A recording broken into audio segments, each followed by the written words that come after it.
సత్తం పెట్టి చూసినా ఎక్కడ కనపట్లా, ఉన్నా కూడా నామకే వస్తే. ఉదాహరణకి ఇంటర్మీడియట్ ఫస్ట్ ఇయర్ వాళ్ళకి ఒక ఎగ్జామ్ ఉంది, ఎథిక్స్ అండ్ మోరల్స్ అని. ఏ రోజు కూడా క్లాసులు జరగవు, ఎవరు పట్టించుకోరు కూడా. ఇక ఎగ్జామ్ వచ్చేసరికి ఆ రోజు సార్లే పుస్తకాలు ఇచ్చి రాసుకొని రా అని రాపిస్తారు. సబ్జెక్ట్ ఏమో ఎథిక్స్ అండ్ మోరల్స్, అక్కడ జరిగేదేమో మాస్ కాపీయింగ్.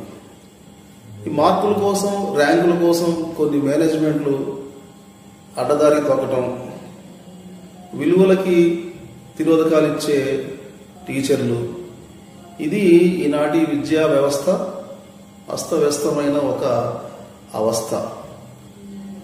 మన జాతిపిత గాంధీజీ ఏమన్నారంటే, if you educate children without morals you will produce only educated devils. మనకు కావాల్సింది educated human beings, but not devils.